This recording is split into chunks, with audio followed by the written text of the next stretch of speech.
Bulaga!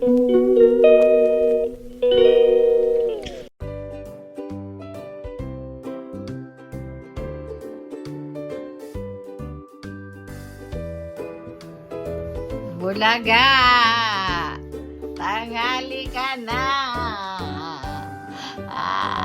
Todo nga ka pa, hindi ko nga gisingin. Alas 7 na kaya ako. 7:30 na. 7:30 na! Oh, sarap ng tulog mo eh. Sabihin na naman yan, hindi ako nakatulog. Oh, bakit may gagawin ka? Diyos mo, Joseph. Pwede magdasal ka ngayon. Ayun, good morning. Kakain na ako. Mauna na ako sa'yo. Maglilinis ka pa eh. Dahil ako ay naglalaban na. Yun lang everyone. Tinatapos ko lang tong kay Jackie Linusig. Mula sa puso. Nakapagtupi na ako. Tatabi ko na lang. Yan. And then, kakain muna ako. Yan lang everyone. Magsasampay ako sa taas. Nakatapos na ako ng mga itim na labahin. Ayan si nanay. Maglakad pa. Muna bago siya kumain. Nandito na yung breakfast niya. Macaroni with coffee. And then may saging, and then may gamot. Ayan yung gamot niya. 2.5. At maglalaba rin ako ng kanyang mga pinag-ihian. Yun lang. Puno na ulit. See you again later.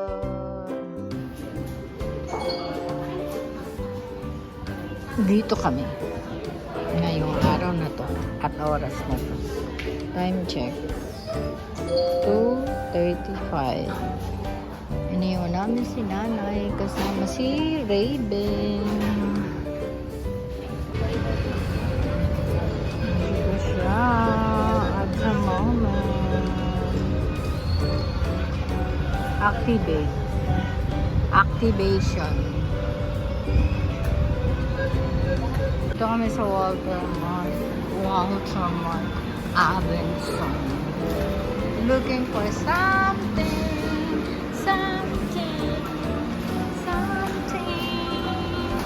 Looking Hindi for ako magbabayad nito. Saan magbabayad nito? Looking for something. Looking for something.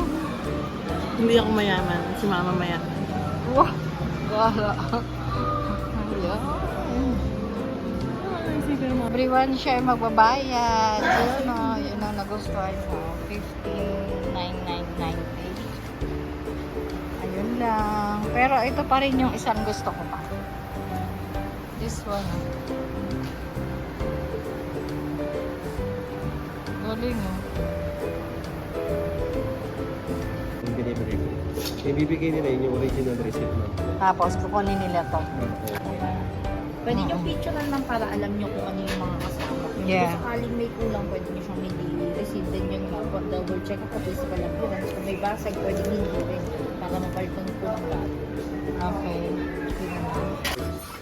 Bumisit siya dito sa Mr. DIY. Kasi bumili siya nun, yung loaf. Tsaka dun sa Chinese.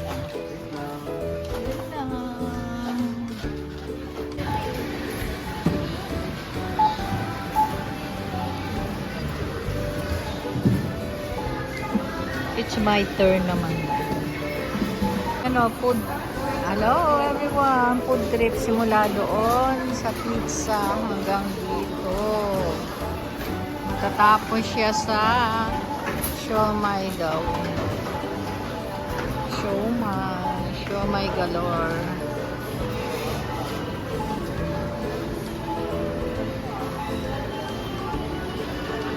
Yun, food trip dito sa Walter Mart ng siomai king, King. Ito miss.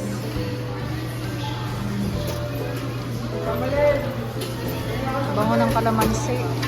Thank you. Shopping. Shopping galore.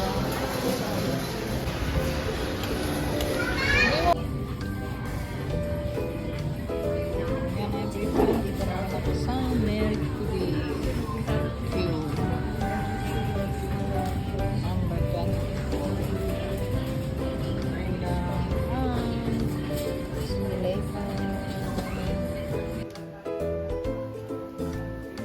Time check. Alas 7 na ng gabi. Katapos lang niya nagbayo. Tapos kami mamaya na ulit. Meron kaming bisita. Ayaw umuwi.